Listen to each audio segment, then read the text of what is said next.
This short video will highlight to you more deficiencies of the TA prepared by Linden Homes and how we can help to resolve these difficulties to create good sustainable development. Crow Lane is frequently used by horses and cyclists. The TA makes no mention of these users on Crow Lane and consequently their needs have not been considered properly. In discussions with the Linden Homes, they have suggested a route through the development of horse traffic using the estate roads. We believe that this would not be horse friendly enough given the existing development density and design of the proposals. As Linden Homes have indicated that the development will generate an extra 2,119 traffic movements per day, horse-car conflict is going to significantly increase. We would like to suggest a dedicated bridleway running the length of the development for Crow Lane. This would reduce horse-car conflict.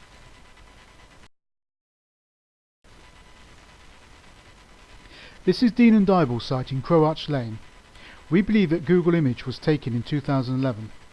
In 2008 it was reported that over 300 people worked at this site. Today, Dean and Bible have closed. Now only 100 people are working from this site by the new occupants. As the economy recovers, this site will once again provide employment for over 300 people. The TA does not make allowances for the currently empty industrial buildings in their calculation of road capacity around the proposed development. This is a serious oversight, as these empty buildings are already committed development. In January 2014 there was some 75,000 square feet being marketed for the industrial estates around the Hightown area alone.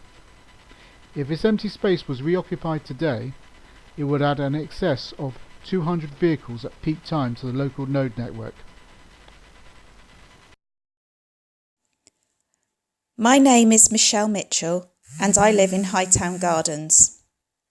I have 2 children, aged 9 and 7, who I walk to Ringwood Junior School every day and have done so for the last 5 years. Our route takes us up Gardiner Road and along Hightown Road, crossing both Hightown Road and Parsonage Barn Lane in the process. The walk is hazardous. Hightown Road is extremely busy between 8 and 9 am, with a constant flow of school run and rush hour traffic. Queues frequently build along the whole road, making visibility when crossing difficult.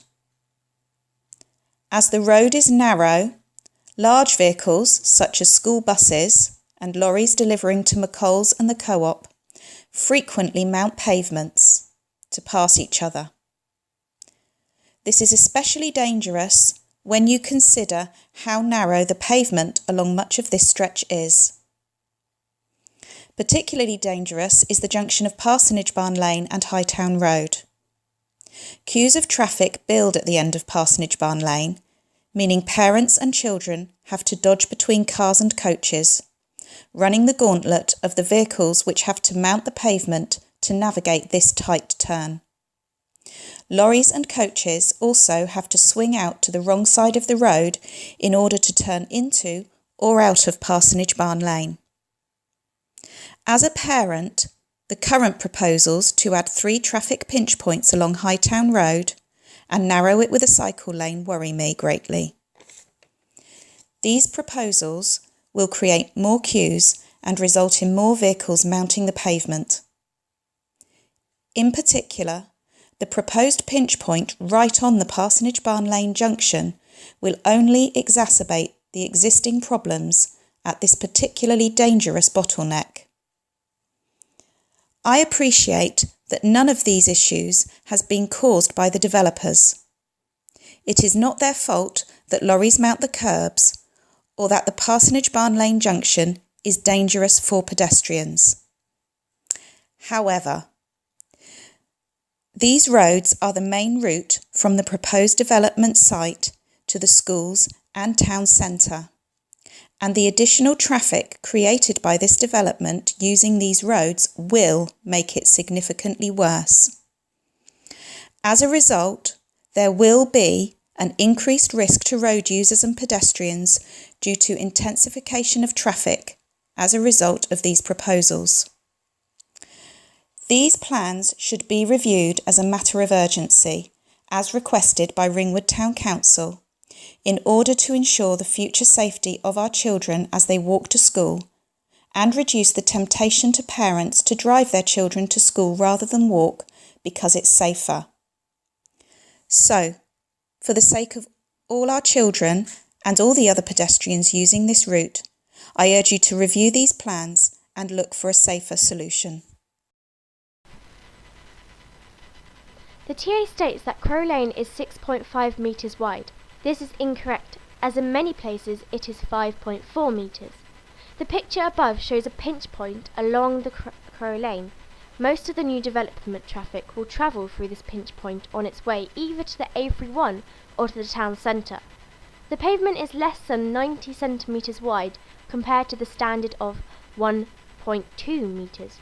As you can see, there is no grass verge between the pavement and road.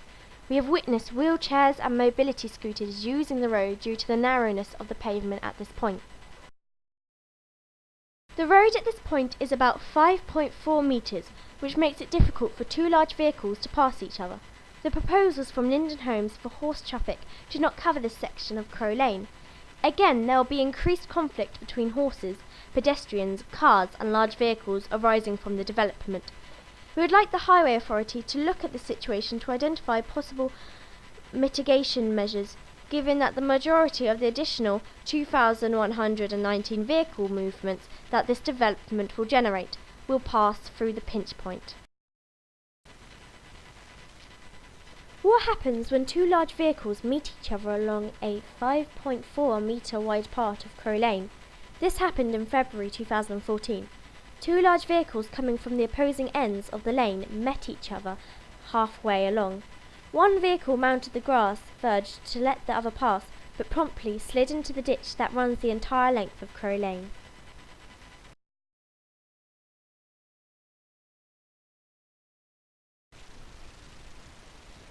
The TA assumes that drivers queuing on the A31 will wait another 20 minutes to reach the Eastfield Lane junction. This is nonsense, as most Ringwood drivers will cut off through Hightown Common and save themselves 15 minutes. The development will encourage greater use of this shortcut across Hightown Common, even when the A31 is free-flowing, as it is the quickest route to Crow Lane. This is extremely concerning in light of the fact that more than 50% of the traffic from this development is forecasted to be related to commercial employment. The National Trust and the National Park Authority have both called for the TA to assess the impact of this development on Hightown Common.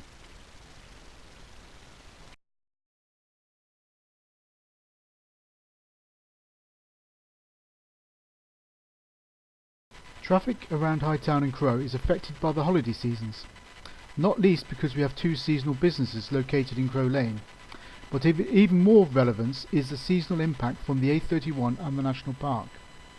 Both these generate significant extra traffic during the holiday seasons. The TA again is deficient and it takes no account of these seasonal impacts.